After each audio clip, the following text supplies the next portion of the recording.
a pleasure and honor to be in your university. And when I was offered this opportunity, knowing that some of you take a course on Israel, for which I commend the university in Europe, I took it happily, and I would like to share with you some of my thoughts about us, Israel, and where we come from, what the problems that we see around us are, and then questions that you may have, I try to answer. In fact, for me,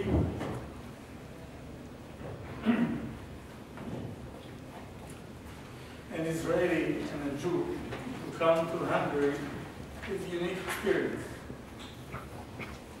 The worst and the best for Jews started with Hungary. We just heard of the darkest time in our history that took place all over Europe 60, 70 years ago, where most Jews were killed by Germans and those who helped them. The weakest point of the Jewish people. But at the same time, it is in this city of Budapest that a person was born 115 years ago, 151 years ago in 1860, called Theodor Herzl, in this city of Donaldson, and he had this idea that Jews should go back to their homeland. He invented what we then call Zionism. It's interesting because Jews lived in Europe for practically 2,000 years, since we were exiled from our homeland by the Romans in the 1st century, after the destruction of the temple. We were spread in other countries, mainly in Europe. Until 19th century, 80 or 90% of Jews lived in Europe. And some people have felt that Europe cannot take it any longer. And in the late 19th century, as a result of pogroms, mainly in Russia and other parts, many Jews started to leave what used to be their home for practically 2,000 years. There was a big wave of migration to America, to West Europe, to South Africa, and millions were left. Then there was, of course, the second change, the massacre of Jews in the Holocaust. And then there was the Zionist idea that attracted many people back home to our homeland, and many more left to what became the State of Israel, what is today the State of Israel. So after so many years, there are very few Jews in Europe, 1 million, 2 million. There were maybe 18 million or 15 million 100 years ago.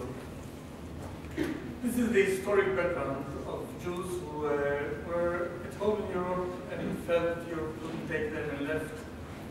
And we are in our own state in Israel. So to come here to the place where all this happened, but where the great dream and vision of rebuilding a Jewish homeland, where we started as people, all started here in the city, is a unique experience to me. As most of us basically come from Europe to feel we are part of Europe. Those of you who have been to us and those who will come, you see that you walk the streets of Jerusalem, Tel Aviv, you feel you are in the European city, the standard of living, the values, the democracy, the music you hear, the language you speak to people. It's in the Middle East, but it's an extension of what was developing and what grew in this continent of Europe. So it is at home, I feel, but away from home, unique feeling, unique sentiment that I share with you. And I came to speak with you about the Middle East or the Arab-Israeli conflict. You might have heard recently of some problems in our neighborhood, in our vicinity. But I want to take things into a somewhat broader perspective. When we built our state, 1948 was the year, the Arabs around us didn't like this idea. For them, it was not only something they didn't like, they thought it will not last. It it is not livable. It is not something that can stay. And if you take the map and look at the map of the Middle East or the map of the world, you see a vast Arab and Muslim world, stretching from West Africa, Morocco, Algeria, Tunisia, if you like, all the way to Iraq, Kuwait, Saudi Arabia, if you like to look at the Muslim world, even farther east to Afghanistan, Pakistan, well known. It's a vast land, hundreds of millions of people. And a little spot called Israel, all of it used to be 21,000 square kilometers, something like a fifth of what Hungary is. And the Arabs thought that it will not survive. The asymmetry in terms of land, of people, of natural resources is such that in the end they will have the upper hand. Yes, the Jews are quite advanced, they are part of the West, but in the end will succeed. This was not an irrational thing. So they had a policy of not accepting us, not talking with us, not recognizing us for years. In a way, the fact that I am here today and we are what we are, and the continent has to do with the development was somewhat unexpected and not predicted. We were able to change the situation. And I think the main change came, or the turning point came in 1967 in the Six-Day War. Most of you were not still or yet in this world, but where all the Arabs gathered around us and we won the war against 3 Arab countries in 6 days. This changed dramatically the whole equation of the Middle East. All of a sudden, some of them understood, hey, it's impossible, they are strong. We cannot get rid of them. Militarily strong, economically strong, scientifically strong. And from that day of 67 began a low and sometimes nerve-breaking peace process, or better described, acceptance of Israel process into the Middle East. Unfortunately, it's not that they thought that we were right, but they adopted what I think Metternich once established as a realpolitik approach. This is the facts that we have to see. We cannot get rid of them, so let's live with them. And I want to describe now 2 long-term processes and then focus on where we are today. Because I think that putting things in perspective sometimes is something that we sometimes miss. So we look on television and we see what happened yesterday, we forget it, what happened tomorrow. We lose perspective and then we don't understand what really happens around us. It's the positive process and the negative one. Let me start with the positive. If you look on the world from our position, we had a wall of animosity, hatred around us. No country was ready to talk to us, let alone make peace with us. As I said, 67 changed it. Changed it in a way that some years later, 1970, the King of Jordan, King Hussein, the father of the present King of Dallas, who was part of the attack on us in 67, understood the world has changed. He was attacked by Syria and by the Palestinians. We helped him, and he became our best friend. Non-officially, all under the table, but we had very good relationship with Jordan. For us, it was the first breaking of this wall of hatred, taking a major brick outside this wall. The longest border with Israel was Jordan, and they became unofficially a friendly country. Some years later, 1977, my mentor Menachem Begin came to power with the Likud party, and Egypt and Israel made peace. Egypt is the strongest Arab country, the most influential.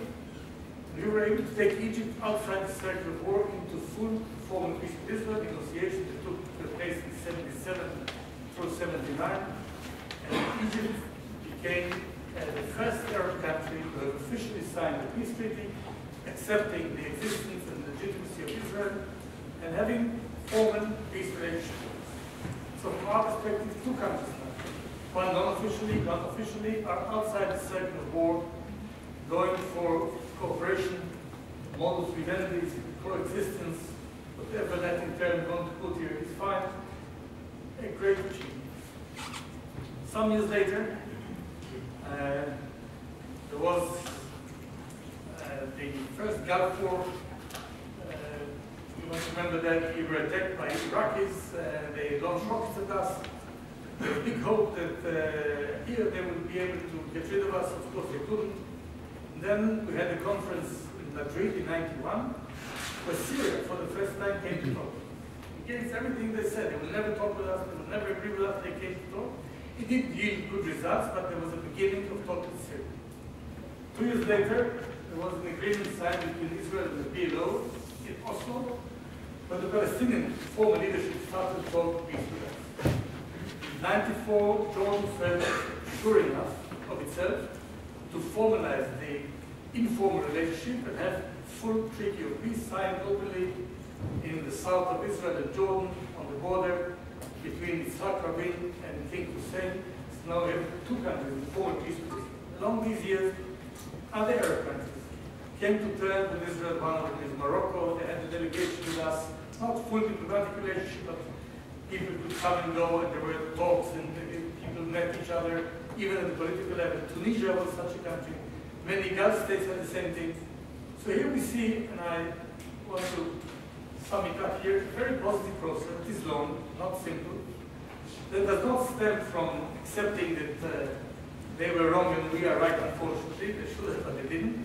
But accepting the reality and coming to terms with Israel, a very positive process of peace, of acceptance, of stability, of prosperity, possible for the country involved. But like everything in life, one understands that at a certain age, you will, I believe, nothing goes only with positive elements, and always you have some negative elements, or if you like, two sides of the same coin. Other countries understood that Israel is strong enough and one cannot get rid of it in the battlefield. Said we will continue the battle, will not accept them, but we'll move the battlefield to two other layers. One above conventional, nuclear mainly, and the other below conventional, terror and guerrilla. And there was a movement of Arab and Muslim countries to go nuclear. The first one was Iraq, to build a nuclear plant. The Israeli Air Force took care of this in 1981. They built again a nuclear project to get a nuclear bomb, and the Americans, the British, the first Gulf War put an end to this.